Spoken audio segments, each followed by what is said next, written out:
యోహాను సువార్త 1:7. ఈరోజు ధ్యాన వాక్యంగా త్వరగా ముగించాలని ఇష్టపడుతున్నాను. 40 నిమిషాల్లో తగిన కోఆపరేషన్ చేయండి. లాస్ట్ ప్రార్థన చేసుకుందాం. స్వాతి పెళ్లి రోజులు ఉంది కాబట్టి ప్రార్థన చేద్దాం. 1 యోహాను 1:7 త్వరగా తీయండి, ఎవరైనా పర్వాలేదు. అయితే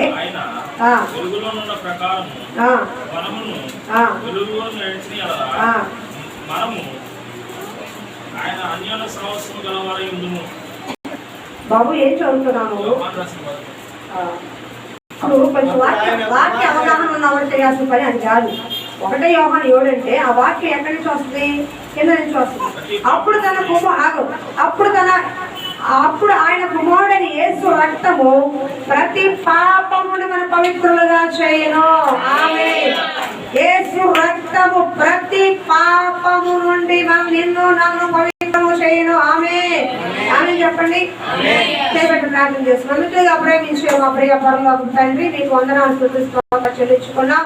యేసు రక్తం అని మేము ఉచ్చరిస్తున్నాం, కానీ ఆ రక్తం వల్ల ఉపయోగం ఏంటి, ఆ రక్తం చేసే కార్యాలు ఏంటంటే చాలా మందికి అవగాహన మాకు లేదు కనుక నీ వాక్యం ద్వారా దాన్ని నేర్చుకుని నీ శక్తి ఏంటో, ఆ రక్తంలో ఉన్న గొప్పతనం ఏంటో, ఆ రక్తంలో ఉన్న విలువేంటో, ఆ రక్తం ఉన్న శక్తి ఏంటో, నీలో ఉన్న శక్తిని తెలుసుకుని మరింత భక్తి చేసే వారంగా మళ్ళీ మీరు ఏ విషయంలో భయపడకుండా కలవరపడకుండా యేసు రక్తమే జయం అని ఒక ధైర్యముగా మేము మాట పలకడానికి సహాయం చేయమని అర్థమైన తండ్రి.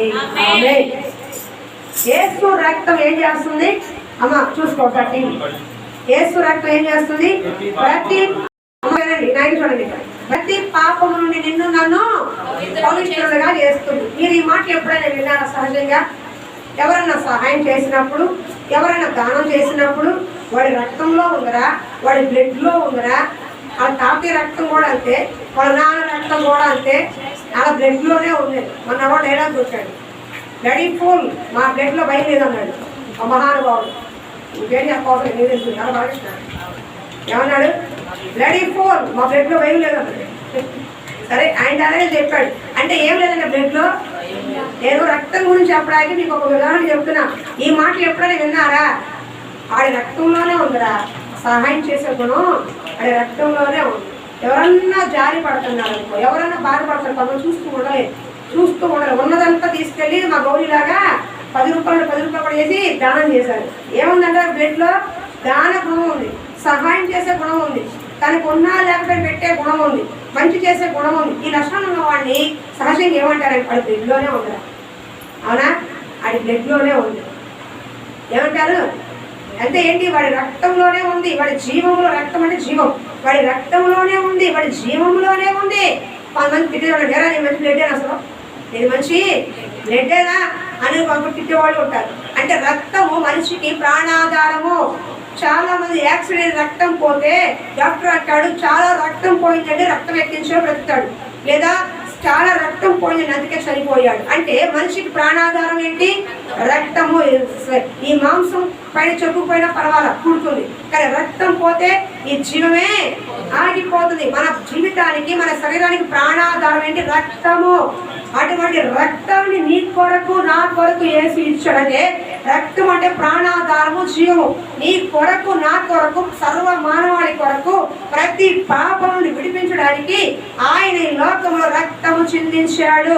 యేసు రక్తమే జయం, యేసు రక్తమే జయం, శిలువ రక్తమే జయం అని అంటారు. చర్చిల్లో అంటారు, బయట అంటారు, చీకట్లో ఏసు రక్తం అంటారు. ఏసు రక్తం అంటారు. భయపెడితే అంటే ఏంటి? యేసు రక్తం అంటే భయం పోద్ది అని. నిజమే, సహజంగా వస్తారు. కానీ దాని విలువ తెలిసినప్పుడు, దాని విలువ తెలుసుకుని ఉచ్చరిస్తే ఇంకా ఘనంగా ఉంటుంది. దాని శక్తి తెలుసుకుని ఉచ్చరిస్తే ఇంకా మనకి ధైర్యంగా ఉంటది. కాబట్టి మొట్టమొదటిగా యేసు రక్తం ఏం చేస్తుంది? ప్రతి పాపము నుండి నిన్ను నన్ను విడిపిస్తుంది. ఈ రోజు నువ్వు రక్షణ పొందుకున్నావే, నాకు రక్షణ ఇచ్చాడే, ఎవరి వల్ల వచ్చింది? యేసయ్య శిలువలో కాల్చే రక్తము ద్వారా ప్రతి పాపము కడగబడింది. కాబట్టి కోడెల రక్తము, మేకల రక్తము ఏది కూడా పాపాన్ని తీసివేయలేదు. కాబట్టి పరిశుద్ధుడైన రక్తము, పాపము లేని వాడి రక్తము, నిష్కళంకమైన గొర్రె పిల్ల రక్తము ద్వారానే నీకు నాకు ఒక పాప విమోచన కలుగుతుంది. కాబట్టి సర్వ మానవాళి కోసం, మనుషులందరి కోసం ఒక్కసారి తన బలి ఆగమై నీ కొరకు నా కొరకు కల్వరిలో రక్తము చిందించి నీకు నాకు పాప క్షమాపణ ఇచ్చాడు. ప్రతి పాపికి క్షమాపణ కావాలంటే యేసు రక్తానికి రావాల్సిందే. యేసు రక్తంలో కడగబడాల్సిన యేసు రక్తంలో కడగబడాలంటే యేసు రక్తం పోసుకోవాలి కాదు. ఈ కోడల్ని మేకల్ని ఎత్తులు వేసేస్తారు కదా, ఆ రక్తాన్ని ఏం చేస్తారు? పక్కన పెట్టుకుంటారు. అలాంటిది కాదు పోసేసుకోవడం అంటే. ఆయన ఒకసారి వెళ్ళిపోయి కానీ యేసు రక్తము దేనికి సదృశ్యంగా ఉంది? ఇప్పుడు బాప్తీసానికి. యేసు రక్తం దేనికి సదృశ్యంగా ఉంది? రక్షణకి బాప్తీసానికి సదృశ్యంగా ఉంది. నేను ఒక ఆవిడంట, పాస్టర్ గారు ఎడ్వర్డ్ విలియమ్స్ గారు సేవకోతలో వాక్యం చెప్తున్నారంట. బ్రహ్మాండంగా వాక్యం చెప్పారంట. అంత బ్రహ్మాండంగా చెప్పిన తర్వాత ఒక అమ్మాయి వెళ్తూ కారు దగ్గర జరుపుకుంటే ఒక ఆవిడ వచ్చి అడిగిందంట, తెలంగాణ భాష కదా సార్, మీరు మంచిగా చెప్పినారు, వాక్యం మంచిగానే ఉంది అదే సార్, యేసు రక్త పాపం తీసేస్తా ఇక్కడ తీసేస్తా అవమానా అన్నంట. తీసేస్తామా అని అంట. మరి అట్లా తీసేదైతే ఇంకా పాపం ఎందుకు దునియాలో ఎందుకు పాపం ఉంది? ఇంకా యేసు రక్త పాపం తీసేదైతే దునియాలో ఇంకా పాపం ఎందుకు ఉంది? పాపం ఎందుకు వస్తుంది అన్నాడంట. ఇది గొలుగులు మాడిపోయిందంట. బ్రహ్మాండంగా వాటిని చెప్పాను.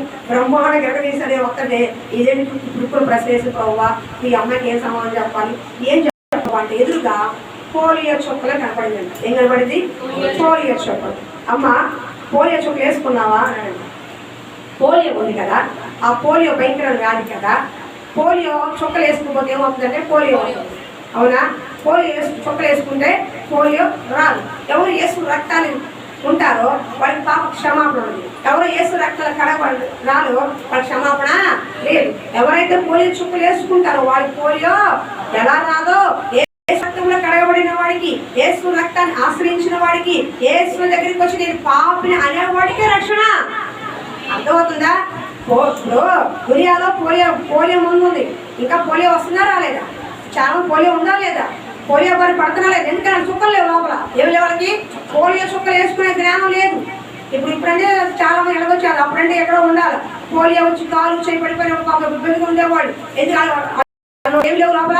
చుక్కలు అయినా. అందుకని ఆ వ్యాధి సంక్రమించు. అలాగే యేసు రక్తం ఎవరైతే తీసుకోగలుగుతారో, యేసు రక్తం కిందకి ఎవరైతే వస్తారో, నేను పాపి ప్రభు అని గ్రహించి యేసు రక్తం నుంచి కడగబడాలి, ఈ పాప బంధకాల నుంచి, ఈ పాప శరీర క్రియల నుంచి, ఈ వ్యసనాల నుంచి నేను విడిపించబడాలని ఎవరైతే దేవుడి దగ్గరికి వచ్చి నేను పాపిని ఒప్పుకుంటారో వారికి పాప క్షమాపణ. దేవుడు పాపులందరికీ రక్షణ ఇచ్చేశాడు. కానీ దాన్ని గ్రహించుకుని రావాలి. పోలియో లోకంలో ఉంది. ఈ చుక్కలు వేసుకుంటేనే నాకు పోలియో రాదు, కరోనా వ్యాక్సిన్ వేయించుకుంటే నాకు కరోనా రాదు అని జ్ఞానం కలిగి ఎలా ఎంచుకుంటున్నారో, పాపి అయిన వాడు, పాపిని తెలుసుకున్న వాడు, ఈ పాప బంధకాల్లో వ్యసనాల్లో ఉండకూడదు ఎరిగిన వాడు ఎక్కడ కూడా యేసు రక్తానికి రావాలి, యేసు మందిరానికి రావాలి. అప్పుడే వాడికి పాప క్షమాపణ. ఏ జాతిలో వాడైనా, ఏ కులం వాడైనా, ఎంత గొప్పవాడైనా, ఎవరైతే యేసు నీతిమంతులని ఎరిగి ఆయన రక్తం దగ్గరికి వస్తారో వారికి పాప క్షమాపణ. మరి ఇంతమంది యేసు ప్రభు వారు కొన్ని సర్వలోక మానవాళి కోసం పాపం కోసం రక్తం పెట్టేశాడు. మరి ఇంకా పాపం లేదా లోకంలో? రక్షణ పొందుకుని పాపం చేసేవాడు ఉన్నాడు కదా. రక్షణ అసలు దేవుడు ఇంకా భయంకర పాపంలో ఉన్నారు కదా. ఎందుకని? వాళ్ళు ఇంకా యేసును ఆశ్రయించలేదు కాబట్టి. మీకు అర్థమవుతుందా? యేసు రక్తాన్ని వాళ్ళు ఆశ్రయించాల, యేసు దగ్గరికి వారు ఇంకా రాల. అది ఒక తప్పు అయితే, రక్షణ పొందుకుని కూడా యేసు రక్తంలో కడగబడి కూడా చాలా మంది వెనక జారిపోతున్నారు. దానికి ఏం చేయాలి? యేసు రక్తంలో కడగబడి నువ్వు నన్ను కడుగు 10 సార్లు ఒకసారి సమయం చేత సమం ఒక్కసారి బాప్తీసం, ఒక్కసారి కడగబడ్డావు. అప్పుడు చేసే ప్రార్థన ఏంటి? అయ్యా నీ రక్తంలో కడగబడి నాకు పరిపూర్ణమైన విడుదల కావాలి. ఏం చెప్పాలి? పరిపూర్ణమైన విడుదల కావాలి. శరీర క్రియను జయించే శక్తి నాకు కావాలి, ఉద్రేకాన్ని జయించే శక్తి నాకు కావాలి. అలా ప్రార్థన చేయాలి. నన్ను కడిగయ్యా, నన్ను కడిగంటే ఓ దిక్కుమాలి కదా 2,500 రక్షణ ఇచ్చాను, ఇంకా ఏం గడుగు తెలుసారి గడుగు అంటాడు. నన్ను నేను 2,500 నేను చెప్తున్నా. ఒకసారి కడిగాను, పైనుంచి కింద దాకా పోసాను, నా రక్తం ఉంచాను. ఒకసారి నీకోసం ఎన్నిసార్లు సావమంటాను. ఒకసారి నేను పోయాడు. అర్థమైందా? ఒక్కసారి ఆయన ఇచ్చాడు. ఆ రక్తము దగ్గరికి వెళ్ళాలి. ఎందుకని యేసు రక్తము ప్రతి పాపము నుండి విడిపిస్తుంది. ప్రతి ఎటువంటి పాపి అయినా, నేను పబ్లిక్గా చెప్తున్నాను, ఎంత భయంకరమైన పాపి అయినా, ఎటువంటి పాపం చేసినవాడని క్షమాపణ యేసు దగ్గర ఉంది. ఎప్పుడు నేను పాపిని ఒప్పుకున్నప్పుడు, ఫర్ ఎగ్జాంపుల్ ఎవడో హత్య చేశాడు, ఉద్రేకపడి హత్య చేశాడు అనుకుందాం. హత్య చేశాడు, తొందరపడి చేశాడు. కానీ ఆ తర్వాత కాలంలో దేవుడు ఎరిగాడు. ఏ జైల్లోనో పుస్తకం చదివో బైబిల్ చదువుకొని దేవుడు ఎరిగాడు. వాడిలో ఏం కలిగింది? పశ్చాత్తాపం కలిగింది. దేవుడు ఎప్పుడు క్షమిస్తాడు చెప్తాడు వినండి. ఎంత పాపని క్షమిస్తాడు. ఎప్పుడు? వాడు తెలియక చేశాడు, ఆవేశంలో చేశాడు, తెలిసే పాపం చేశాడు. కానీ ఎప్పుడైతే వాక్యం విన్నాడో, బైబిల్ చదువుకున్నాడో, దేవుని మాట గ్రహించుకున్నాడో వాడిలో ఏం కలిగింది? పశ్చాత్తాపం కలిగింది. దేవుడు క్షమాపణ ఎప్పుడు తెలుసా? పాపం చేసినప్పుడు కాదు, పశ్చాత్తాపడినప్పుడు.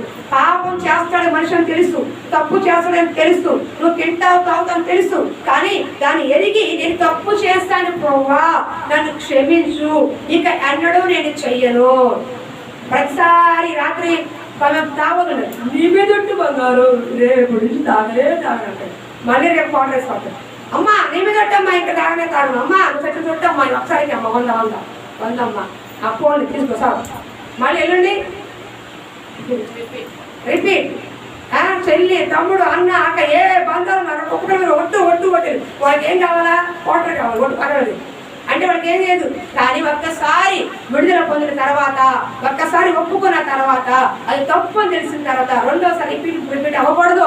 ఎప్పుడైతే క్షమాపణ ఒక్కసారే, ప్రాయశ్చిత్తం ఒక్కసారే, నీకు విలువ కూడా ఒక్కసారే. కాబట్టి మరి ఎప్పుడైతే తప్పిదంలో మనం గ్రహిస్తావో, ప్రభువా నేను తొందరపడి పని చేశాను, తెలియక చేస్తాను, ఆవేశంలో చేశాను, ఒక మనిషి నా వల్ల అన్యాయంగా చనిపోయాడు, ఒక కుటుంబం నా వల్ల అన్యాయంగా రోడ్డు పడిపోయింది అయ్యా, దీని కారకుడు నేనే, ఈ శిక్షకు పాత్రుడు నేనే, నాకు ఉరి వేయాల్సిందే, నాకు జైలు శిక్ష పడాల్సిందే. ఈ ద్రోహం క్షమించి కనీసం పరలోకంలో చేర్చుకోవాలి. దొంగలా కలిగితే ఆడికి పాప క్షమాపణ, అందుకు పాప క్షమాపణ. అంతేగాని ఇవాళ పొడిచేసి స్తోత్రం అయ్యా ఒకరు పొడిచాను, రేపు ఇంకోటి పొడుపుతాను, ఇంకోటి పొడుపుతాను అనుకుంటే ఒక్కసారే నువ్వు తప్పు చేస్తావని ఎప్పుడైతే ఎదుగుతావో, చేసిన తప్పుకి ఎప్పుడైతే ఒప్పుకుంటావో, ఒప్పుకున్నదాన్ని ఎప్పుడు వదిలేస్తావో, మరి ఎన్నడూ రాకుండా ఉంటేనే నీ పాప క్షమాపణ. అలా కాకుండా ఆశాలు వేసావనుకో శిక్ష. తెలియని వాడికి పాప క్షమాపణ, తెలిసి చేసిన వాడికి శిక్ష. ఇది బైబిల్ చెప్పిన మాట. ఇదైతే నువ్వు దేవుని నమ్ముకోక ముందు, అల్లుడిగా జీవించినప్పుడు, యేసుని ఎడక్క ముందు ఎన్ని పాపాలు చేశావో, కానీ దేవుడి దగ్గరికి వచ్చిన తర్వాత, వాక్యం విన్న తర్వాత, దేవుడు అంటే నీకు తెలిసిన తర్వాత, దేవుడు మాట అంటే తెలిసిన తర్వాత, నువ్వు ప్రార్థన చేసిన తర్వాత, చెప్తున్న తర్వాత పొరపాటు చెయ్యకూడదు బైబిల్ చెప్తుంది. అలాగే ఏమవుతుంది? శిక్ష. సంసోను ఎవరు? బలవంతుడు. ఎవరు సంసోను? బలవంతుడు. కానీ ఆత్మ ఎవరు? దేవుడే. ఫిలిష్తీయుల సంప్రాభావం దేవుడు పెడితే దెలీలా అని పోయాడు. దేవుడా అసలు సంసోను దెలీలా అని పోయాడు. చివరానికి ఏమైంది? బలవంతా గానుకు తిప్పారు, లేపేశారు. ఎంత ఒక్క చేత్తో 1000 మంది చంపాడు బలవంతుడు. అంత బలం. నువ్వు కొడితే 3 కొడతావు, మహా అయితే నిర్వహించుకుంటావు. కానీ సంసోను బలం ఒక్క దవడ ఎముకతో 1000 మంది చంపాడు. అంత బల ఆత్మాభిషేకం పొందిన వాడు సంసోను. కానీ ఒక స్త్రీ దగ్గర లొంగిపోయాడు. ఒక స్త్రీ దగ్గర, ఒక మందు దగ్గర లొంగిపోయాడు. ఒక బూతు మాట దగ్గర లొంగిపోయాడు. ఒక దొంగతనం దగ్గర లొంగిపోయాడు. ఒక తప్పుడు పని దగ్గర ఒక లంచం దగ్గర లొంగిపోయాడు. అది శిక్ష. సంసోను ఎన్నుకున్న దేవుడే, అభిషేకించిన దేవుడే, బలం ఇచ్చింది దేవుడే, ఒరే దేవుడే. కానీ ఆ మాట తప్పి తాను దేవుడు ఉండకుండా తన ఇష్టానుసారంగా చేసుకున్న సంసోను కూడా ఊరుకోవాలా? వదిలేసి వెళ్ళిపోయాడు. దేవుని ఆత్మ పరితాపం పట్టలేక వదిలేసి వెళ్ళిపోయినట్ట.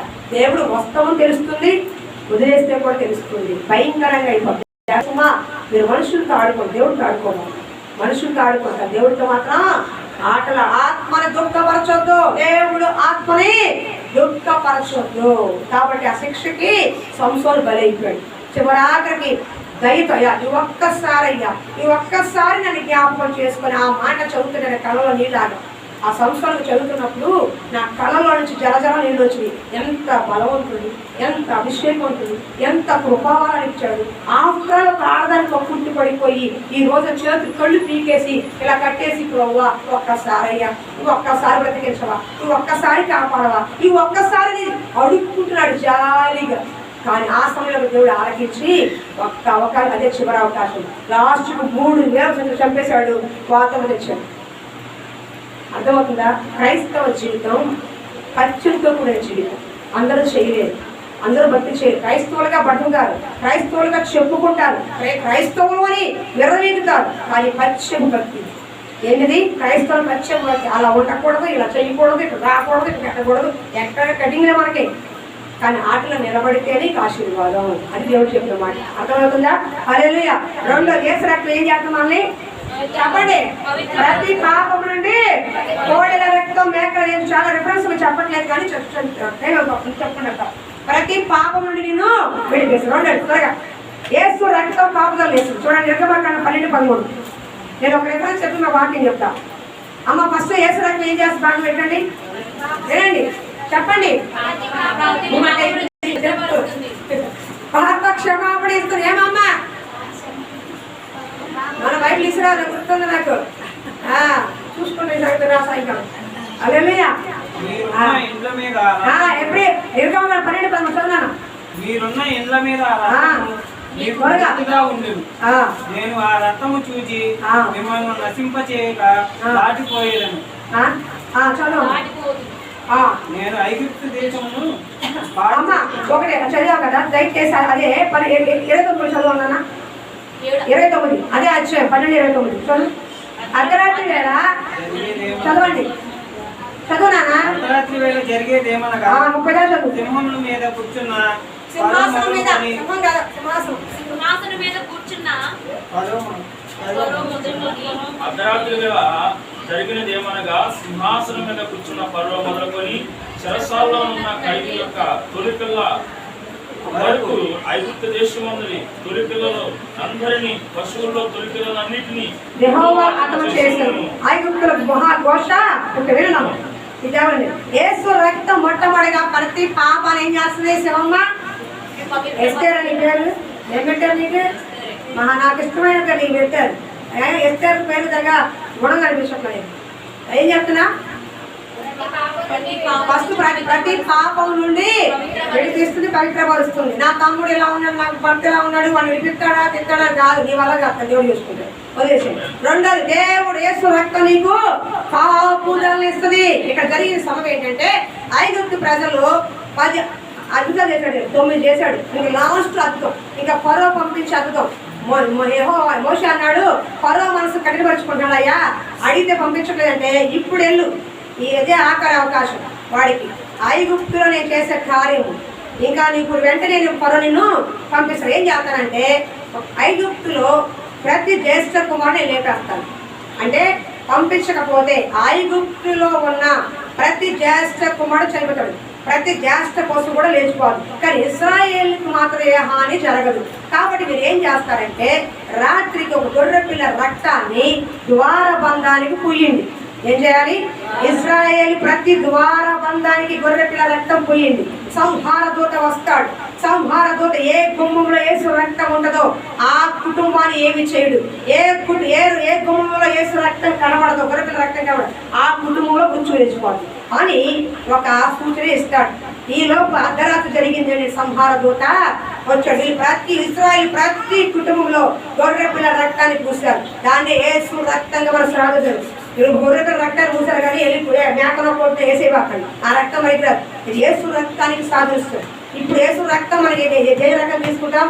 నూనె ద్వారా, నీళ్ల ద్వారా తీసుకుంటాం. అంటే విశ్వాసం నీళ్లు నూనె ఏం చేయదు, తింటానికి తాగడానికి ఓడిపోవడం తప్ప. కానీ విశ్వాస సహితమైన ప్రార్థన నూనె రాచినప్పుడు రోగిని స్వస్థపరుసు. నూనెలో ఏమీ లేదు, సీసా గుడ్డులో ఏమీ లేదు, ఆ మట్టిలో ఏది మషణలో ఏమీ లేదు, నీ విశ్వాసంలోనే ఉంది. అర్థమవుతుందా? వాళ్ళు గొర్రె పిల్ల రక్తాన్ని పూస్తారు. అంటే యేసు రక్తానికి సాదృశ్యం. ఈ రోజున అనేక కుటుంబాలు కరోనా టైంలో నేను చెప్పాను, అమ్మ మీ కుటుంబాలకి యేసు రక్తాన్ని పెట్టుకోండి. ఒకవేళ సంహార దూత, కరోనా సంహార దూత నిజంగా చాలా మంది లేపేసింది. అది మన ఇంటి దగ్గర రాకుండా ఉండాలంటే ఈ యేసు రక్తం నీకు నాకు కాపుదల. యేసు రక్తము ఉన్న గృహానికి దేవుడి కాపుదల ఉంటుంది. కాబట్టి సంహార దూత, సాతాను క్రియలు, చేతబడి క్రియలు, దురాత్మ కార్యములు, దెయ్యపు కార్యములు లోపలికి రాకుండా కాపుదల ఇస్తుంది యేసు రక్తము. యేసు రక్తం రక్తం ఎందుకు ఉచ్చరించాలి? యేసు రక్తం ఎందుకు గుమ్ములో వేస్తారు అంటే కాపుదల ఇచ్చేది. సంహార దూత, నాశనం చేసేవాడు, దుర్మార్గు దుష్టుడైన వారు, దుష్ట ఆత్మలు, దురాత్మలు లోపలికి ప్రవేశించకుండా కంచె వేసి, అగ్ని ప్రాకారంగా కంచె, రక్తపు కంచె వేసి కాపాడేది నీ కుటుంబాన్ని, నిన్ను యేసు రక్తము. అందుకే రాకపోకలు వెళ్ళేటప్పుడు యేసు రక్తం అప్పగించుకొని వెళ్ళాలి. ఏ బలహీనత ఎవడో కూడా మన మీదకి దాడి చేయకుండా కాపాడు. ఒక్కోసారి వేసుకున్న కొన్ని వాడితే నచ్చంగా ఉండరని చెప్పడం, కానీ వీలైన వరకు ఏం చేయాలి? మనం యేసు రక్తాన్ని మనము ఆ కాపుదల ఉంచాలి. ఇంట్లో ఎవరికైనా ఒంట్లో బాగాలేదా వేసుకోండి, ఎత్తి మీద కూడా వేసుకోండి, యేసు రక్తం అని చెప్పి వేసుకోండి. కొంతమంది యేసు రక్తం అమ్ముతారు, అది వ్యాపారం. అమ్మేది ఏంటి? వ్యాపారం. కర్షీకులు అమ్ముతారు, అదేంటిది? వ్యాపారం, కమర్షియల్ అవుతుంది. దానివల్ల సొంతం అవుతుంది. ఆ బాగుందా? ఉచితంగా ఇచ్చి ఉచితంగా తీసుకోండి. ఇక్కడ ఎవరో కూడా నన్ను ఎవరో నూనె అమ్ముతారా? మేము నమ్మ తెచ్చుకోక అర్థం చేస్తాను, తెచ్చుకోగలను. మేము కూడా 10 రూపాయలకు గుడి తెచ్చుకుని 30 రూపాయలు అమ్మవచ్చు. మాకేది వ్యాపారం. దేవుడు ఫస్ట్ ఉచితంగా ఇచ్చాడు, ఉచితంగా తీసుకో. ఫస్ట్ ఏం చేశాడు? ఉచితంగా ఇచ్చాడు, ఉచితంగా తీసుకో. ఒకవేళ నీకు వేలు కలిగి ఒకరిని గట్టి అప్పుడు వచ్చి కాని చేసుకో. అక్కడ కుష్ఠరోగం వచ్చినప్పుడు ఏం చేశాడు దేవుడు? అయ్యా నాకు కుష్టి తగ్గించాలని ఏం చేశాడు? నువ్వు మోషే నియమించిన కానుక వేసుకొని సాక్ష్యం చెప్పుకో అన్నాడు. అప్పుడు హాస్పిటల్లో కొంతమంది ఉంటారు, నాకు ఎంతో బాధ కలిగించి టైం చెప్పలేకపోతుంది. కానీ హాస్పిటల్లో గవర్నమెంట్ హాస్పిటల్ చాలా మంది చూస్తారు. వాళ్ళు ప్రార్థన చేస్తారు, డబ్బులు తీసుకుంటారు, ప్రార్థన చేస్తారు, డబ్బులు తీసుకుంటారు. ఆడే చావు బతుకుల్లో ఉన్నాడు, ఆడే ఎడుతూ ఉన్నాడు. బాబు వీళ్ళు ప్రార్థన చేస్తే ఏదో జరుగుతుందేమో అని ఆశ, కానీ వీళ్ళు ఏం చేస్తారు? కమర్షియల్గా వాడుకున్నారు. వాళ్ళ బాధని, వాళ్ళ కష్టాన్ని, వాళ్ళ రోదన దుఃఖాన్ని ఏం చేస్తారు? క్యాష్ చేసుకున్నారు. అది తప్పు. వాళ్ళ మీదకి వస్తుంది. నేను చెప్తున్నాను, ఎవడన్నా కానీ, ఏ సేవకన్నా కానీ, నేనవని ఎవరన్నా కానీ, స్వస్థతకి, ప్రార్థనకి, ప్రతిదానికి చేయి చాపకూడదు. దేవుడు ఉచితంగా ఇచ్చాడు, తీసుకో. నీకు వేలు కలిగినప్పుడు కృతజ్ఞత కలిగి హృదయం తిరిగి. అంతేకాని ప్రార్థన చేస్తాను నాకు ఇస్తావా, ఇంటికి వస్తాను నాకు ఇస్తావా, నీకు నేను లేపుతాను నాకు ఇస్తావా, ఇది కమర్షియల్. ఇలాంటి ఏది కూడా మనము అంగీకరించకూడదు. అలాంటి చోట వెళ్ళకూడదు కూడా. సాతాను ప్రభావం పడిపోయింది. ఈ కాకాని అంటారు, మట్టి తెచ్చుకో. మట్టిలో ఏమన్నా బాగుందా? దేవదాస్ గారు సమాధి ఉంది, ఆయన గొప్ప భక్తికోడు, ఆయన భక్తి వదిలేశారు. ఆ మట్టి తెచ్చుకున్న మట్టిలో ఏముంది? బాగుందని మశానం, మట్టిలో ఏముంది, నీళ్ళలో ఏముంది? అది కాదు, యేసు రక్తంలో ఉంది. నీ కోసం నిర్ణయించబడిన యేసు రక్తంలో విమోచన ఉంది, విడుదల ఉంది. యేసు రక్తంలో కాపుదల ఉంది. ఆ సంహార దూత ఐగుప్తులో ఉన్న ప్రతి కుటుంబంలో దేశం కలిపేసింది, కానీ ఇజ్రాయేలులో ఒక్కడి కూడా హాని చేయాలి. ఈ రోజున యేసు రక్తంలో నీ కుటుంబం ఉంటే నీకు ఏ హాని కూడా జరగదు. అందుకే యేసు రక్తాన్ని ఏం చేయాలా? వాడాలి. బలహీనంగా ఉన్నాడు బిడ్డ, ఏం చేయాలి? తల్లి స్వాతి, యేసు రక్తాన్ని ప్రోక్షించి యేసు రక్తానికి అప్పగించుకోవాలి. అప్పుడు వ్యాధి బలహీనత ఏమైనా ఉంటే దేవుడు స్పష్టం. అందుకనే చాలా మంది సేవకులు ప్రార్థన చేసేటప్పుడు ఈ నూనెని సాదృశ్యంగా వాడతారు. నూనె కాదు, నూనెలో ఉన్నటువంటి విశ్వాసం ద్వారా యేసు రక్తంగా ఎంచి వాడతారు. కాబట్టి దెయ్యపు కార్యాల నుంచి విడుదల, మరణకరమైన రోగం నుంచి స్వస్థత, బలహీనపరిచి దురాత్మ నుంచి విడుదల ఎక్కడి నుంచి వస్తుంది? యేసు రక్తం. మీకు తెలుసా, సాతాను వాక్యాన్ని కూడా కవర్ చేస్తుంది. ఇప్పుడు యేసు ప్రభు వారు అమ్మకేం చెప్పాడు? ఈ పొడి తినొద్దు అన్నాడు. కానీ సాతాను ఏముంది? ఈ పొడి తినొద్దని చెప్పాడా? ఇది నిజమా? నువ్వు తినేసాయని మోసం చేయాలంటే దేవుడు మాటని కూడా వక్రీకరించి చెప్పింది, వాక్యాన్ని కూడా ఎత్తి చూపించి వక్రీకరించి మోసం చేస్తారు. ఈ రోజున సేవకుల్లో చాలా మంది వాక్యం చెప్పేవాళ్ళు ఉన్నారు, కానీ వక్రీకరించి చెప్పేవాళ్ళు, కల్పనాకరణ చెప్పేవాళ్ళు, వాళ్ళ అవసరత కోసం వాళ్ళకి ఏం చెప్తే లాభం వస్తుందో వాటి కోసం చెప్పేవాళ్ళు ఉన్నారు. పాపము ఖండించరు, వాళ్ళ భక్తి నేర్పించరు, పై పైన పూసే మాటలే తప్ప లోతుగా వెళ్ళి బ్రతుకు మార్చబడాలి, వాళ్ళ కుటుంబం కట్టబడాలి, వాళ్ళలో ఉన్న పాప జీవితం విడిపించబడాలి అనే భక్తి లేదు. బాగుంటారు బాగుంటారు బాగుంటారు బోలు బాగుంటారు. డాక్టర్ దగ్గరికి వెళ్ళు, రోగంతో బాగుంటా బాగుంటే ఎలా ఉంటుంది నీకు? డాక్టర్ దగ్గర రోగంతో వెళ్ళావు, బాగుంటుంది. నీ ట్యాబ్లెట్ ఏమో ఇంజక్షన్ చేయాలి, బాగుంటా పో అన్నాడు అనుకు. నీకు ఎక్కడుంటుంది? ఈడియా డాక్టర్ దిక్కుమా డాక్టర్ బాగోలేకపోవాలి. అంటే ప్రతి సేవకుడికి ఉన్న ఇదేంటంటే ప్రతి ఆత్మని నరకం నుంచి తప్పించాలి. ఎక్కడ తప్పించాలి? మిమ్మల్ని నరకాగ్నికి మీరు పోకుండా తప్పించాలి. మేము కూడా అంతే, మీటప్పుడు మేము కూడా పరలోకానికి రావాలి. ప్రతి ఆత్మ నరకంలో పడకుండా తప్పించాలి. ఇది సేవకుని యొక్క, ప్రతి సేవకుని యొక్క చేసే ప్రక్రియ.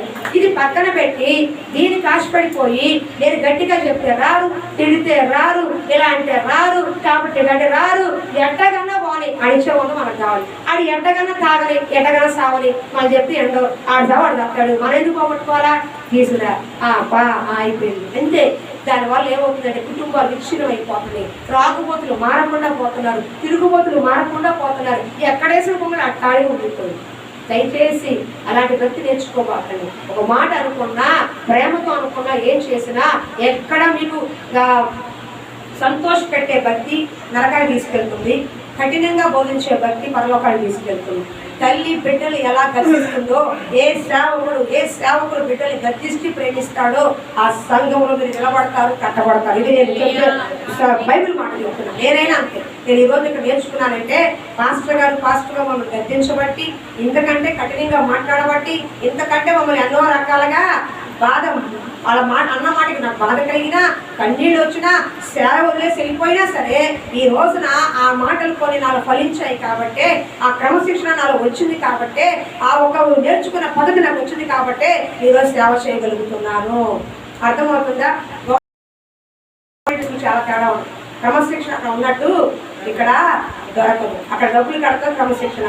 యేసు రక్తము నీ కోసం కాల్చాడు. నీకు విషయం తెలుసా? యేసు రక్తం విలువడు తెలుసా?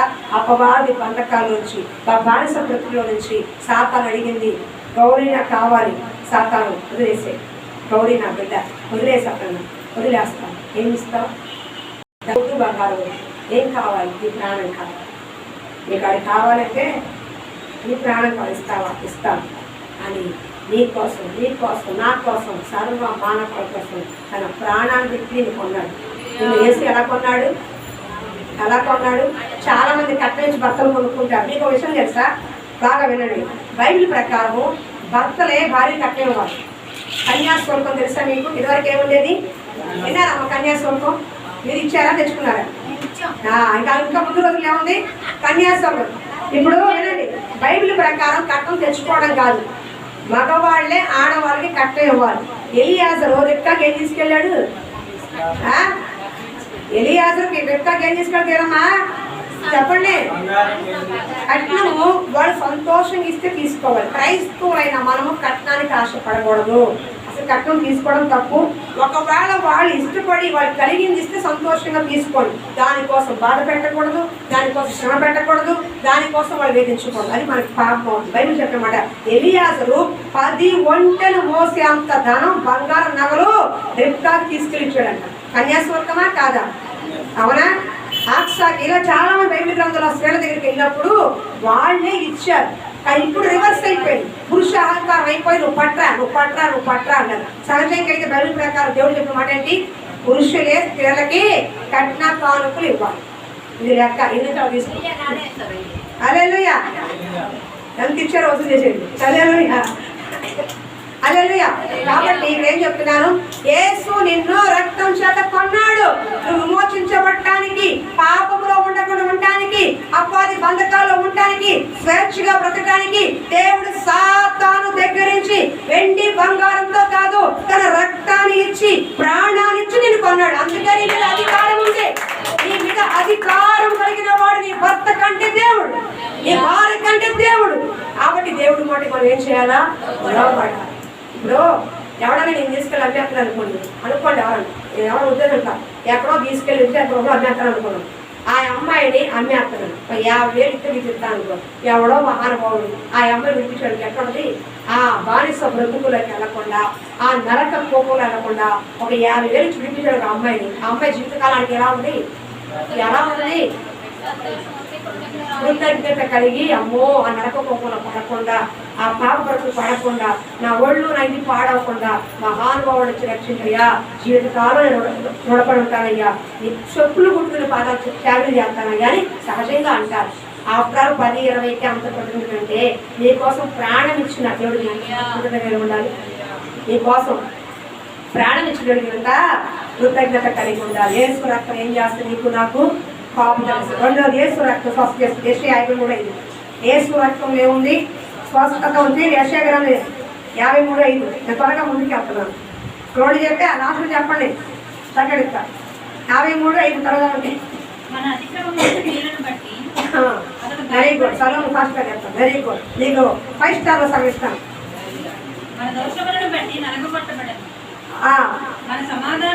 శిక్ష పడింది. అతను పొందిన దెబ్బల చేత మనకి స్వస్థత. చెప్పండి చెప్పండి. అతను పొందిన దెబ్బల చేత యేసు నామములో తేజకు స్వస్థత కలుగును గాక. ఎవరు బలహీనంగా ఉన్నారు, బాధపడుతున్నారు, దీర్ఘకాలికున్నారు, నాకు నీకు యేసు నామములో స్వస్థత ఉంది. యేసు రక్తములో ఉంది స్వస్థత ఉంది. యేసు ప్రభు గారు సిలువ వేసినప్పుడు ఆఖరిగా పొడిచాడు. లాంగ్ వేస్లో ఏదో అతనికి కళ్ళ జబ్బు ఉండేదంట. ఏంటి చరిత్ర చెప్తున్న మాట, కళ్ళ జబ్బు ఉండేదంట. ఆ కళ్ళ జబ్బు యేసు ప్రభు వారి పక్కల బల్లితో పొడిస్తే ఆ రక్తము కళ్ళ మీద పడినప్పుడు కంటి చూపు బాగైందంట. ఎవరికి? తను హింసించి కొట్టి శిక్ష వేసి ప్రాణం సిలువగా పెట్టేసిన శతాధిపతికి ఆయన రక్తం ద్వారా కళ్ళకి స్వస్థత ఇచ్చాడంట. తనకి బంధించడానికి వచ్చిన దేవుడు చెవిని ముట్టి రక్తంలో క్షమాపణ ఉంది, యేసు రక్తంలో స్వస్థత విడుదల. అందుకే ఆయన పొద్దున 39 దెబ్బలు తిన్నాడు దేవుడు. 39 భయంకరమైన వ్యాధులకు స్వస్థత ఉంది. ప్రపంచం ఏ డాక్టర్ నయించిన వ్యాధులకు కూడా దేవుడి దగ్గర స్వస్థత ఉంది. హల్లెలూయా. యేసు రక్తంలో ఏముంది? ఏముంది చదువు చెప్పండి. ఎన్నిసార్లు బలహీనంగా యేసు రక్తం రాసుకుని స్వస్థ పొందుకున్నారు. నొప్పి పోయి ఉంటుంది, బలహీనత పోయి ఉంటుంది. అవునా కదా? యేసు రక్తంలో. అందుకే యాకోబు చూడండి ఒకసారి. యాకోబు 5వ అధ్యాయము 14-16 చూడండి ఒకసారి. మీకు అట్లే వాళ్ళు చెప్తారు. 10 నిమిషాలు లేట్ అయినా వినండి, ఏం పర్వాలేదు. యాకోబు గ్రంథము ఎబ్రీ పట్టణం 5వ అధ్యాయము 14-15 చదవండి త్వరగా.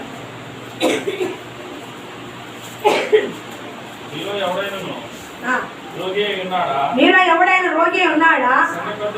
అది సంఘ పెద్దను పిలిపింపవల్లు. వారు ప్రభు నామమున అతని నూనె రాచి అతని ప్రార్థన చేయవలెను. విశ్వాస సహితమైన ప్రార్థన ఆ రోగిని స్వస్థపరచును. ప్రభు అతను లేకును. అతను పాపము చేసిన క్షమాపణ నొందును. హల్లెలూయా. విశ్వాస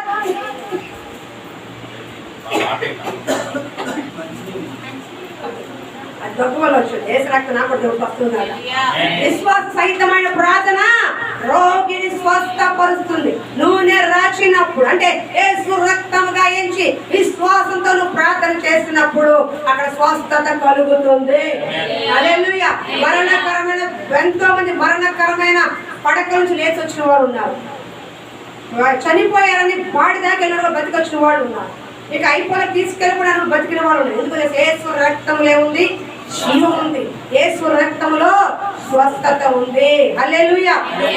బలహీనంగా పెట్టుకోవాల్సింది యేసు రక్తంలో ఆయన పొందిన దెబ్బల చేత నాకు స్వస్థత, శ్రమించిన రక్తం ద్వారా నాకు స్వస్థత. యేసు నామములో బలహీనపడ్డ తీసుకో అని ప్రార్థన చేసి రాసుకుంటే స్వస్థత శీఘ్రం. విశ్వాసము ప్రార్థన చేసి ఏం చేయాలి? నమ్మి ప్రార్థించాలి. నేను చాలా ఉండగా ముందుకు వెళ్ళిపోతాను త్వరగా. 2-4 యేసు రక్తం విడుదల ఇస్తుంది. ఏం చెప్తుంది? ప్రతి పాప బంధకాల నుంచి, అపవిత్రమైన కార్యాలు, శరీర క్రియల నుంచి, దెయ్యపు ఆత్మ నుంచి ఏం చేస్తుంది? విడుదలనిస్తుంది. విడుదల ఇచ్చేవాడు దేవుడు ఒక్కడే. ఎవరి దగ్గర విడుదల లేదు. ఎవరి దగ్గర పాప క్షమాపణ లేదు. ఒక యేసు క్రీస్తు తప్ప ఎవరి దగ్గర కూడా పాప క్షమాపణ లేదు. ఎన్నాళ్ళ నుంచో బలహీనపరిచే దురాత్మల నుంచి, శరీర క్రియల నుంచి, వ్యసనాల నుంచి, బంధకాల నుంచి విడుదల ఎక్కడ ఉంది?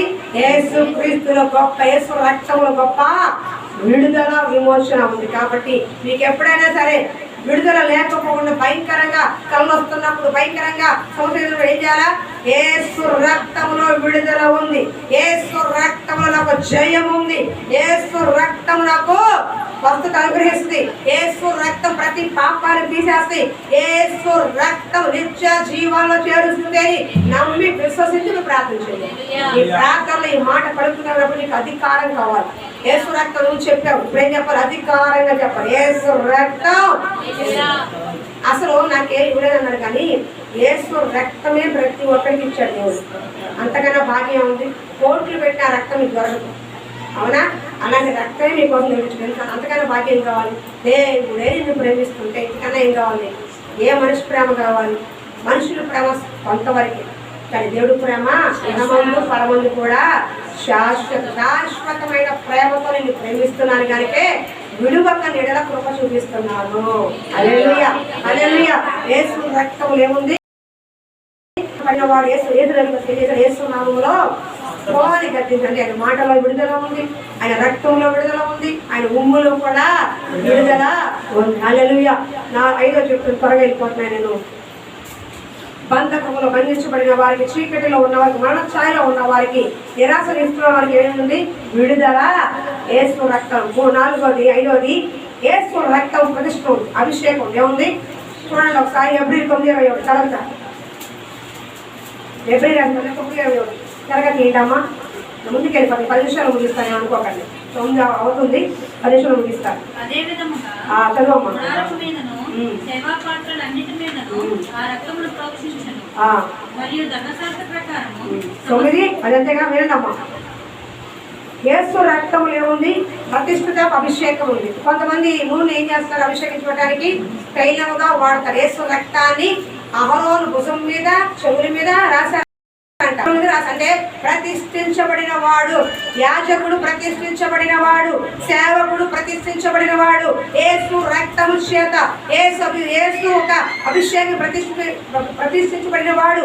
ప్రత్యేకించబడిన గుర్తు ఏంటంటే యేసు రక్తం ద్వారా అభిషేకించడం. అంటే ఉపకరణాలు, అంటే వ్యక్తినే కాదు, ఆ మందిరంలో ఉపకరణాలు కూడా ప్రతిష్ఠించారంటారు. నేను చదువుతారు అన్నమాట. అదే విధముగా సేవా పాత్ర అన్నిటి మీద యేసు రక్తాన్ని ప్రోక్షించారంట. వస్తువులో ఏమీ లేదు, కానీ యేసు రక్తంలో ఉన్న జీవము ఆ వస్తువుని కాపాడుకుంది అంటే అర్థమైందా? ఇదేంటి తన దగ్గర ఉన్న మైక్ ఏంటి? సేవలో ప్రతిష్ఠించిన వస్తువు ఇది. దీన్ని జాగ్రత్తగా చూడాల్సిన బాధ్యత ఎవరిది? మనది. దీనికి సినిమా పాటలు, ఆ పాటలు, ఈ పాటలు పాడటానికి అధికారం లేదు. వాక్యం చెప్పాలా, దేవుని గుర్తించాలా, దేవుని పాటలే పాడాలా, దేవుని ఆరాధించుకునే మాటలే చెప్పాలి. ఎందుకంటే ప్రతిష్ఠించబడిన మైకు. ఇదే మైకు వేరే వాళ్ళ దగ్గర ఉండాలి. వాళ్ళు ఏమైనా వాడుకుంటారు, ఏమైనా చేసుకుంటారు. కానీ మందిరంలోకి వచ్చిన తర్వాత, చేసిన తర్వాత ప్రతిష్ఠించబడిన వస్తువు ఇది. ఇక్కడ ఉన్న ప్రతిదీ కూడా ప్రతిష్ఠించబడిన వస్తువులు కాబట్టి జాగ్రత్తగా ఉండాలి. ఇది ఎవరి సొమ్ము? ఒకటి దేవుడి మందిరం, దేవుడి సొమ్ము. 2 మీ కష్టార్జితం. నేను దోచుకొచ్చింది కాదు. మీ కష్టార్జితంలో వచ్చిన కానుకను బట్టి, ఈ కష్టపడి ఇచ్చిన కానుకను బట్టి, కడుపు కట్టుకుని ఇచ్చిన కానుకను బట్టి కొన్న వస్తువులు ఒకటి మనం జాగ్రత్తగా ఉండాలా వద్దా? మాకేం పైన పడిపోవాలా? మీరు ఇంటే మేము తీసుకున్నాం టమాటైన కానుక. ఓపెన్గా చెప్తా. అర్థమవుతుందా? 10 రూపాయలు, 50 రూపాయలు, 100 ఇవ్వనాయి, 10 నుంచి 20 మీరు ఇస్తేనే వచ్చింది అది కూడా. కాబట్టి సంఘానికి ప్రాముఖ్యత అయిన వారు విశ్వాసులు. ఇచ్చేవారు మీరే, తీసుకునేవారు మీరే, అంటే చూడకుండా మీరే. కాబట్టి ఏం చేస్తారు? మీరు ఇచ్చిన కార్యక్రమం ఏం చేస్తామో అది కొనుక్కొచ్చాం, ఏదో వస్తువు కొనుక్కొచ్చాం. ఇది ప్రతిష్ఠించబడింది. ఏమైంది? టీవీ. ఇది మా ఇంట్లో ఉంటే ఏం చూసారు? మీ ఇంట్లో ఉంటే సినిమాలు, సీరియల్ చూస్తారు. ఇది ప్రతిష్ఠించబడి మందిరంలో ఉంది. అప్పటికి ఏం చేస్తారు? నిజమే అవుతానా? మీరు చూస్తాను ధైర్యంగా మొత్తం చూసుకొని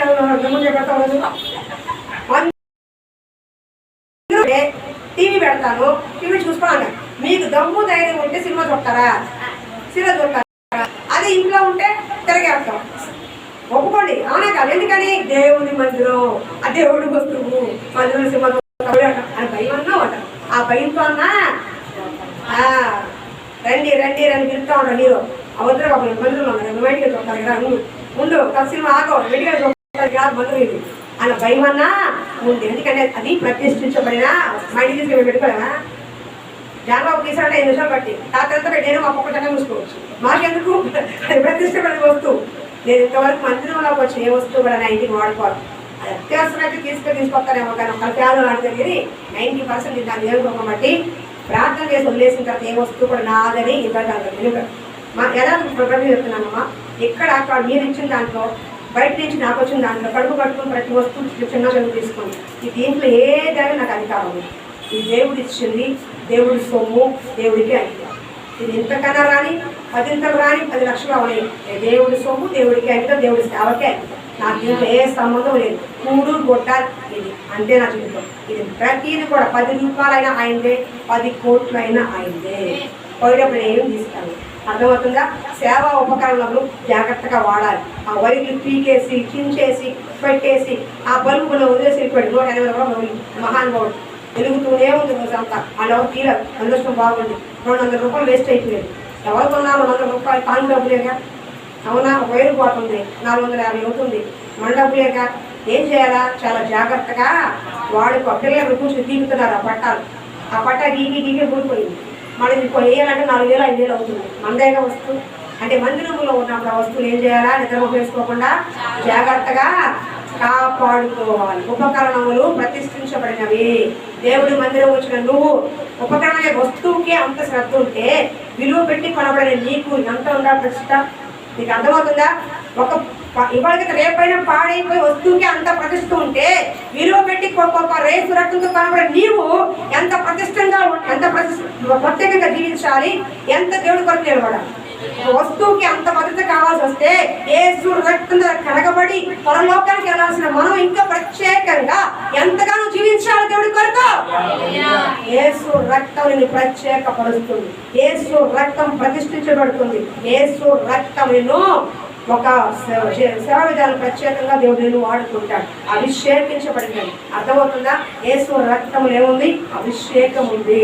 హల్లెలూయా. యేసు రక్తం ఇంకోటి ఏప్రిల్ 9:7 త్వరగా చూడండి అమ్మా, టైం అవుతుంది. ఏప్రిల్ 9:7 ఆ మొదటి నిబంధన లోపము లేనిదైతే రెండవ దానికి అవకాశం ఉండనేరదు. అయితే ఆయన అపేక్షించి వారితో ఇలాగ చెప్పుచున్నాడు. సంవత్సరం ఒక్కసారి మాత్రమే ప్రధాన యాజకుడు రక్తాభిషేకం పట్టుకొని రెండవ గుడాలో ప్రవేశించుడు. ఆ రక్తం తన కొరకును ప్రజల అజ్ఞాతృత్వం అని నడిపించమేనమ్మా. యేసు రక్తము పట్టుకుని ఏం చేసేవాడు? ఇదివరకు ప్రధాన యాజకుడు గొర్రెపిల్ల రక్తం పట్టుకొని పరిశుద్ధ స్థలము అతి పరిశుద్ధ స్థలం 3 ఉంటాయి, తెరల్లో 3 ఉంటాయి. అక్కడ వాళ్ళు ఉంటారు, ఏవి ప్రజలందరూ దూరంగా ఉంటారు. ఇక్కడ మామూలుగా పరిశుభ్రత. ఇది అతి పరిశుద్ధం, అంటే సంవత్సరానికి ఒక్కసారి ఇక్కడ రావాలి. ఇవి వచ్చేటప్పుడు ఇక్కడ తాడు యాజకుడికి ఏమంటది? తాడు గంట ఉన్నది, ఇక్కడ గంట ఉన్నది. ఈ యాజకుడు కనుక పవిత్రుడైతే, పాపము లేనివాడైతే ఇక్కడికి వచ్చి నిలబడి ఆ రక్తాన్ని ప్రోక్షించి బలిచ్చి వెళ్తాడు ప్రార్థన చేసి. అతనిలో కనుక పాపం ఉంటే అక్కడే పడి చచ్చిపోతాడు, అక్కడే. అందుకని వీళ్ళు ఏం చేస్తారంటే పడి చచ్చిపోతే కనుక ఈ తాడు కదా, వీళ్ళు లోపల రాకూడదు, అధికారం వాళ్ళకి లేదు. ఈ తాడు కనుక లాగుతారు.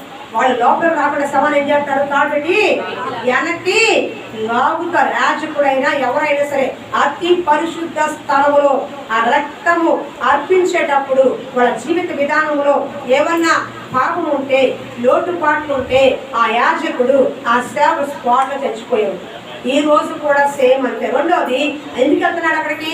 తన ప్రజల పాపము కొరకు ఆ రక్తాన్ని ప్రోక్షిస్తున్నాడు. అయ్యా ఈ పరిహరించు, నీ ప్రజలైన వారు కదా, తెలుసో తెలివి చేశారు కదా అని వాళ్ళందరి కొరకు తన కొరకు ఆ రక్తం ప్రోక్షించడానికి వెళ్ళాడు. ఆ ప్రోక్షించే సేవలు పరిశుద్ధంగా ఉండాలి, ప్రత్యేకంగా ఉండాలి. ఏ చిన్న తప్పు కనబడే స్పాట్లు వస్తాడు. భయం తెలియదు. అందుకని గంట కట్టేవాళ్ళు ఆ గంట అక్కడ ఆగిపోయింది. అది ఈ రోజు సేవకులు అనకూడదు కానీ ఉన్నవాళ్ళు చెప్తున్నాను. డబ్బు కాశపడు, అమ్మాయిలు కాశపడు, రకరకాల సేవలు చేసుకుని 3 మంది ఉన్నారు. ఇంకా చావట్టావాడు. వాళ్ళ ఆత్మీయ ఎప్పుడు తెచ్చారు. వాడి పైకి నువ్వు బ్రతికి ఉన్నావు అనేది నిజమే, కానీ నువ్వు మృతుడవే. నువ్వు పైకి భక్తిగా ఉన్నావు, బలంగా ఉన్నావు, మాట చెబుతున్నావు, కానీ సేవా విధానంలో పరిశుద్ధత లేదు, సేవా విధానంలో ప్రత్యేకత లేదు, సేవా విధానంలో నీకు ఒక వైరాగ్యం భక్తి లేదు. ఆశ ఆశ ఆశ, ధనమ ఆశ, స్త్రీ ఆశ, హోదా ఆశ, అధికారం ఒక ఆశ. నీకెందుకు? దేవుడు సేవకుడు పిలిచింది తను తాను ఉపేక్షించుకుని రమ్మన్నాడు, అన్ని వేసుకుని రమ్మన్నాడా? వదులుకుని రమ్మన్నాడు. మరి ఇవన్నీ ఎందుకు కలగలేవు నీకు? నాకు ఆ హోదా ఇస్తావా, ఆ రాజకీయ సీట్ ఇస్తావా, ఈ పొలిపొడి ఇస్తావా, బిషప్ చేస్తావా? ఈ దిక్కుమాలు నీకెందుకు? దేనికి వచ్చావు నువ్వు? ప్రజల పాప పరిహారమే వచ్చావు. నశించిపోయిన ప్రజల కొరకు అంగలార్చడానికి, నశించిపోయిన ప్రజల కొరకు ఏడవడానికి, నశించిన ప్రజల సువార్త అందరికి వచ్చావు. అది మా బతుకు. తిన్నామా, లేసాము, అన్నయ్య పోయాము, అంతవరకే సేవ చేసామా? సేవకుడు పని అది. నీకు రిజల్ట్స్ ఉన్నాయి, మాకు సీన్ లేదు అక్కడ అని సేవకుడు చెప్తున్నాను. అంత ఉంటేనే ఆ సేవలో జీవం ఉంటుంది. లేదంటే విస్తారంగా కనపడుతుంది కానీ చర్చలో ఉంటారు. విస్తారంగా కనపడుతుంది, వేలకు వేలు తగలడతారు కానీ జీవం లేదు వాళ్ళకి. వెళ్ళి ఒక్కసారి ఛాలెంజ్ చేస్తాం. ఒక్కొక్కరికి పుస్తకం పట్టుకొని, పెన్ను పట్టుకొని వాళ్ళ పక్కన రిపేర్ చేసుకోండి. అమ్మ ఎన్నాళ్ళ నుంచి వస్తున్నారు, ఏం చేస్తున్నారు, ఎలా ఉంది? ఇక్కడ కూడా చెప్తున్నాను. వాక్యం వస్తున్న వాడు కట్టేగా ఉన్నారు, వాక్యం నిలబడి కట్టేగా ఉన్నారు. ఎవరు తప్పిది? వాక్య అవగాహన కావాలి. సేవకులు ప్రతిష్ఠించబడిన వారు, అలాగే పరిచయం చేసేవాడు ప్రతి వాళ్ళ ఏ తప్పు కనిపించబడు సుమా, దేవుడు ఉగ్రత వాళ్ళకి తెలుస్తుంది. కాబట్టి అంతమించి సేవ చేయండి. మీ అందరి కోసం ఏం చేసే సేవ చేయలేము. అదే కాలం వచ్చి ఇక్కడ బలిపీఠం దగ్గర ప్రార్థనయ్యా, మా సంఘ బిడ్డలు ఎంతో తెలుసు తప్పు చేశారు, క్షమించయ్యా అని మీకోసం ఏం చేయాలా? సేవకుడు వేడుకోవాలి. ఆ వత్తనా ఉండు, ఆ వెళ్తున్నా ఉండు, నేను ఊరు వెళ్తున్నా, నేను దేశం వెళ్తున్నా, అక్కడ నువ్వు నీ బాగుందా, నువ్వు ఎక్కడో దేశం తగ్గడానికి కథం చేసేది. దేశాల్లో ఉన్న ఊళ్ళో తిరుగుతుంది, ఎక్కడ కథం చేస్తుంది. వీళ్ళు నాశనానికి వెళ్ళిపోతున్నారు, పాపంలో పడిపోతున్నారు, కుటుంబాలు కూలిపోతున్నాయి, పిల్లలు నాశనం అయిపోతున్నారు, అక్కడ కొందరు పెరిగిపోతున్నాయి సంఘంలో. ఎవడెక్కడ ప్రార్థన నువ్వు దేశంలో తిరుగుతుంటే మా సుఖం మేము చూసుకుంటాం, మీరు ఎవరిని అయిపోయింది మాకు మాత్రం ఇచ్చింది. ఇది మంచి బాధ. ఒకసారి నన్ను అడిగారు, సిస్టర్ నేను కొంచెం గట్టిగా చెప్తున్నారు, సేవకులు అన్నారు, చుట్టుపక్కల సేవకులు నాకు చెప్పారు, సిస్టర్ మీరు కొంచెం గట్టిగా చెప్తున్నారు అన్నారు. ఒకటే అన్నారు, నేను బతకడానికి రాలా, బతకడానికి కోసం సంపాదించడానికి సేవకు నేను రాలా, ఆడిచ్చే 100 రూపాయల కోసం నేను ఆశపడి సేవ చేయాలి. నన్ను దేవుడు దేనికి పెట్టాడో దానికే నేను సేవ చేస్తాను. పోయేటప్పుడు నేను ఏమీ తీసుకెళ్ళి నాకేం అవసరం లేదు. దేవుడు ఏం చెప్పమన్నాడు, ఏ మాట చెప్పన్నాడు, మంచి అయినా చెడు అయినా ఆశీర్వాదమైన వాగ్దానమైనా నేను చెప్పేస్తాను. నాకు మొహమాట ఏమీ లేదు. దేవుడు చెప్పిన పనికి వచ్చాను, నేను ఆ పని చేసి చచ్చిపోతాను. దానికోసం ఏం పోయినా పర్వాలేదు, నా ప్రాణం పోయినా పర్వాలేదు, నాకు ఇచ్చినా పర్వాలేదు, పుట్టినా పర్వాలేదు చెప్పేశాను. మీరు గడుచున్న ఆడవాళ్ళండి అని ఆ మాట అన్న తర్వాత, ఎందుకని వాక్యం ఎరిగిన వాళ్ళం, ఆశ చంపుకున్న వాళ్ళం, లోక ఆశలో పడి కొట్టుకోకుండా ఉన్నాళ్ళం. కాబట్టి మాకేం జిల్లా లేదు ఆస్తి సంబంధించుకోవడానికి, అవునా? ఆశలు పడిపోవడానికి అవసరంలా.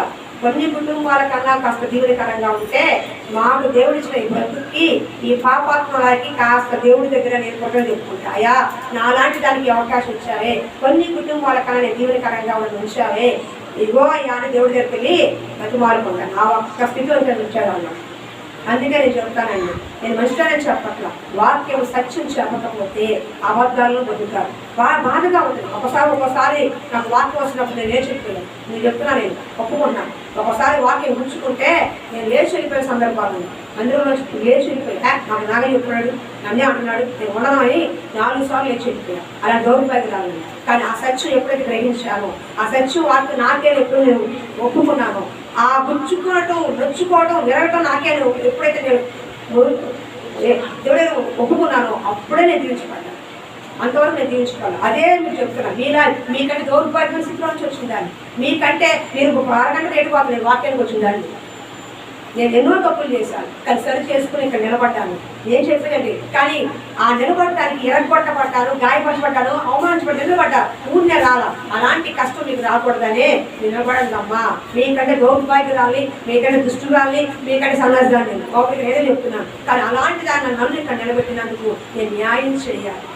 దేవుడి ఇచ్చిన ఈ జీవితానికి కొంతైనా న్యాయం చేయాలి, సంఘ బిడ్డలు కొంతైనా బాగుపడాలని ఒక కారణం తప్ప వేరే ఏం నేను పెట్టుకోను కూడా నా భర్త. అర్థమవుతుందా? కాబట్టి దయచేసి మీకు ఇచ్చిన సంఘాన్ని, మీకు ఇచ్చిన సేవకులు గుర్తించాలి. అర్థమవుతుందా? మెప్పి పెట్టి మాయ చేసి ప్రేమ చూపించేవాళ్ళు లేదు. కొంతమంది పెద్దమ్మ పిల్లలు ఉంటారు, కన్న తల్లి పట్టించుకోరు, కన్న తల్లికి అన్నం పెట్టరు, కానీ పెద్ద మీకు వెళ్ళిపోతారు, తిరిగి వెళ్ళిపోతారు, వాళ్ళకి ఏమైనా చేస్తారు. కానీ కన్న తల్లికి మాత్రం ఏమి చేయరు. ఎందుకని వాళ్ళ దొంగ ప్రేమ. అది సినిమా ప్రేమ చూపిస్తారా, లేదా తిను కొంచెం వేసుకో, తీసుకో మీ అమ్మాయి పెట్టుకురా, బలం లేకుండా పోయావో ఏంది మీ అమ్మాయి పెట్టేది, తీసుకో పొరపాటు కావాలా అడుగుతావా, సర్లే నాన్న లోన్ తీసుకో. ఆ చెడగొట్టేవాడు బోల్ ముందు వాళ్ళని చూస్తే మంచిది. కానీ తెల్లాలి తమ ఇంటికి రాలేదేంటి, ఎందుకు లేటుగా వచ్చావు, ఎందుకు పనికి వెళ్ళలేదు, ఎందుకు నాకు తాగుతున్నావు, ఎవరికి నష్టం అయిపోయాడు, ఆడికి ఎవరికి నష్టం. కన్న తల్లికి, కన్న కడుపుకి నష్టం. ఆడికేం పోయి సొమ్యం పోయింది. అలా చెడగొట్టే బంధువులే చాలా మంది బయట ఉన్నారు. దిక్కుమాల ప్రేమ, దొంగ ప్రేమ చూపించి చెడగొట్టే వాళ్ళు చాలా మంది బయట ఉన్నారు. కానీ కన్న కడుపు పాడవుతుంటే, కన్న కడుపు బాధపడుతుంటే ఎవరికి అక్కర్లేదు. ఇదే అర్థం చేసుకున్న వాడికి నిలబడతాడు. అర్థమవుతుందా? పగవాడు ప్రేమతో ముద్దులు పెడతాడు, ప్రేమించే వాడికి గర్తిస్తాడు. కాబట్టి మిమ్మల్ని అన్నాల ఉద్దేశం కాదు, నిజం తెలుసుకోండి, సత్యం తెలుసుకోండి. వాక్యం ఏం చెబుతుంది, నా మాట నమ్మొద్దు, వాక్యం ఏం చెబుతుందో చదవండి, వాక్యం చదవండి. దేవుడు ఏం చెబుతున్నాడో, ఎలా ఉండమన్నాడో, ఏం చేయమన్నాడో మీరు నేర్చుకోండి.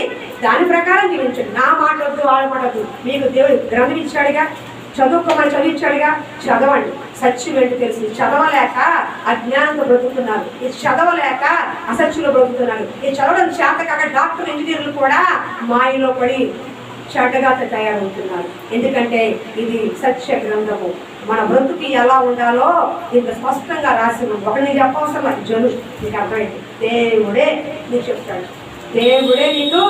దీంట్లో నేను చెప్పిన మాట ఒక్కటైనా అబద్ధంలో చెప్తూ నేను సేవలు చేసుకుంటాను.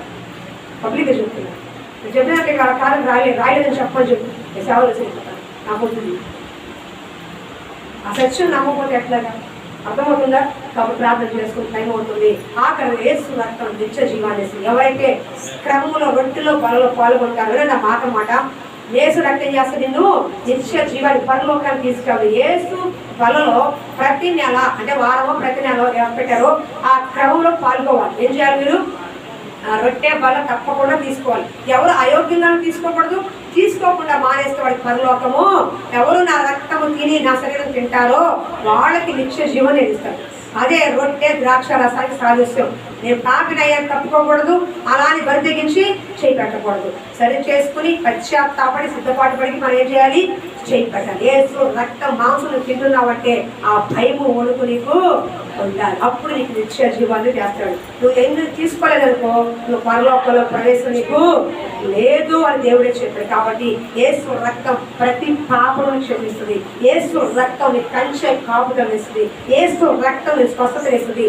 యేసు రక్తం నీకు విడుదలేస్తుంది. యేసు రక్తము ప్రతిష్ఠించబడింది, అభిషేకించబడింది. యేసు రక్తము మనకి ఏం చేస్తుంది? యాజకుడు ప్రార్థన ఏం చెప్పాను కదా, యాజకుడు బలి అర్పించేది అంటే మీ కొరకు ప్రార్థించేది, మీ కొరకు ప్రయత్నం చెందించేది యేసు రక్తం. ఇసాకు చేయాల్సిన పని నా కరగా యేసు రక్తం నీకు నాకు నిత్య జీవాలు చేస్తుంది. కాబట్టి యేసు రక్తం ఇంకా చాలా విషయాలు చెప్పాను. యేసు రక్తం అంటే అన్ని మీకు గుర్తు రావాలి. ఆయనకి కంచె వేస్తాడు, కాపుదలు ఇస్తాడు, పాపాన్ని క్షమిస్తాడు, నీకు ధైర్యాన్ని ఇస్తాడు, క్షమాపణ ఇస్తాడు, నీకు జయమిస్తాడు. అన్ని ఉన్నాయి యేసు రక్తం. కానీ ఆశామాషి వదలకండి. నీ పెదవుల్లో వచ్చే మాట అమ్మా దాన్ని ఎరిగి మాట్లాడాలి. కొంతమంది అంటారు, ఏరా నువ్వు తెలిసే మాట్లాడావా, గబుక్కులు మాట చేస్తారు, ఎక్కడ గుంచుకోండి, గాయం అయిపోద్ది. నన్ను కన్నావాసం నువ్వు అంటారు. ఒకసారి కనండి ఆడలే ఏమంటారు, నన్ను అన్నావాసం నువ్వు నన్నే కన్నావా అంటారు. తల్లికి ఏమనిపిస్తుంది? బాధ వేస్తుంది, గాయం అయిపోతుంది. అవునా కాదా? అవునా కాదా? అట్లాగా ఏం చెప్పచ్చు, ఏం చెప్పాను మాట. సారీ, యేసు రక్తం ఏం చేస్తుంది?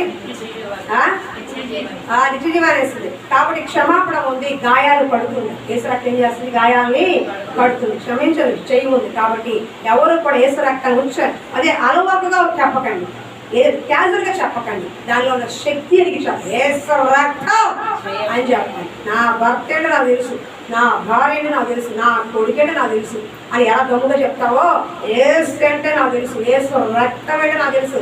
అపవాది ఏం చేస్తావే నువ్వు?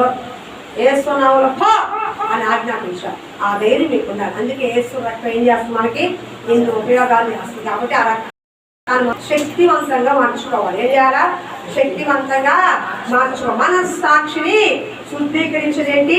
యేసు రక్తం. పాడుకుందాం ఒకరితో. మన సాక్షిని శుద్ధి చేయును మన యేసయ్యా రక్తం.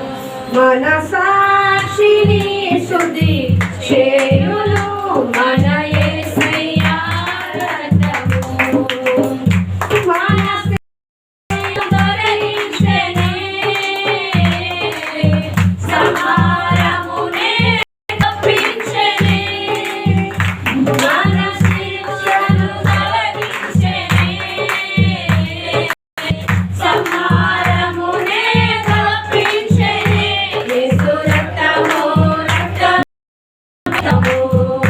Yesu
రావచ్చాలని నా కుటుంబానికి ఎత్తి చేపెట్టుకున్నాం. ఎవరైతే చేపెట్టుకోండి. యేసు రక్తం ప్రోక్షించాడు, నా పైన ప్రోక్షించాడు. ప్రతి పాపాన్ని కడగండి అయ్యా, ప్రతి బలహీనత నిర్మించండి అయ్యా. యేసు రక్తం చేపెట్టుకున్నాం, విశ్వాసంతో పెట్టండి. ప్రతి బలహీన విడిపించండి, ప్రతి బంధకాల నుంచి విడిపించండి, ప్రతి అపవాదాన్ని విడిపించండి. యేసు రక్తంలో జయము నాకు కావాలి, యేసు రక్తంలో విడుదల నాకు కావాలి, యేసు రక్తంలో స్వస్థత నాకు కావాలి, యేసు రక్తంలో రక్షణ నాకు కావాలి, యేసు రక్తంలో ఉన్న ఆశీర్వాదం నాకు కావాలి. నిత్య జీవానికి వారసులు కావాలి. మాకు దయచేయండి. సంఘంలో సేవకురాజు మా కుటుంబ అగ్ని ప్రాకారం తేజ బిడ్డకి గొర్ర పిల్ల రక్తాన్ని ఉంచి ఆశ్చర్యకర గుండెని పొడిచేసి గొర్రె పిల్ల రక్తం శక్తి, యేసు రక్తం శక్తి మాకు కావాలి. ఆ శక్తి బలహీన విడిపిస్తున్నది. చూపించండి ఎవరంతా రక్తములు అప్పగించుకున్నారు, ప్రతి అపవాది క్రియలు చేస్తున్నారు, విడిపించము. చేస్తున్నాం పడుచున్నాం తండ్రి. ఆమేన్. యేసు రక్తమే చిన్న ప్రార్థన. అమ్మ ఏంటి గణేష్ అంటే స్వాతియా అయ్యా. గణేష్ స్వాతిని జ్ఞాపకం ఎన్నో పెట్టవచ్చు అయ్యా. కుటుంబంలో ప్రభావ రెండవ పెళ్లి రోజు వార్షికాలు నీకు అప్పగిస్తున్నాం. వివాహాన్ని ఘనమైన అన్నాం. ఏమంటే నిర్పరిచావు కనుక బిడ్డలను దీవించి ఆశ్రయించండి. ఇలాంటి పెళ్ళిళ్ళు అనేకం చేసుకునే కృప దయచేయండి. వారికి ఇచ్చిన బిడ్డని గర్భంలో ఉన్న ఆ పాపను కూడా దీవించి ఆశ్రయించండి. రెండో బిడ్డ సక్రమంగా అన్ని విషయాలు బలంగా ఆరోగ్యకరంగా పుట్టే కృప దయచేయండి. నార్మల్ డెలివరీ దయచేయండి. రక్తం సఫిషియెంట్ గా ఉండే కృప దయచేయండి. ప్రతి బలగా తీసేసి ఈ రక్తపు పొట్ల కంచె వేసి కాపాడి తన భక్తిని విడుదల దయచేయండి. మంచి బంధకాల నుంచి తన భక్తిని విడుదల దయచేసి భార్య భక్తుల కుటుంబంగా ఇసల్లో కనబడే కృప దయచేయండి. కుటుంబాన్ని కనిపేసి కాచి కాపాడు అయ్యా. బలహీనంగా ఉన్నారు, బలపరచమని చూపించమని ఏస్తున్నాం పడుచున్నాం తండ్రి. వందనాలు. 5 స్టార్ 3 బట్టలు 5 స్టార్ 10 రూపాయలు. ఏమన్నా 3 బట్టలు. అమ్మ వందనాలు. యాక్చువల్గా ఉపవాస ప్రార్థన 9 గంటల పెట్టుకోండి అమ్మ. కాస్త ప్రార్థన చేయకుండా పంపిస్తే ఇది అలుగురు. ఇంటికి వెళ్ళి ఏం చెప్పి తింటారు మీరు? ఇంటికి వెళ్ళి ఎలా సరిగ్గా ప్రార్థన చేస్తారు మీరు వేసుకోండి అరగంట. ఇంకా బలంగా ప్రార్థన చేయాలి. మీరు ఓపిక ఉంటే బయటగా కూర్చొని చక్కగా బలంగా ప్రార్థన చేస్తాం. నాన్న ఎవరు రాదు బాగా ఉండి చదివిస్తాం. ఎవరు బాగా చక్కగా ఉండే ఎత్తున్నా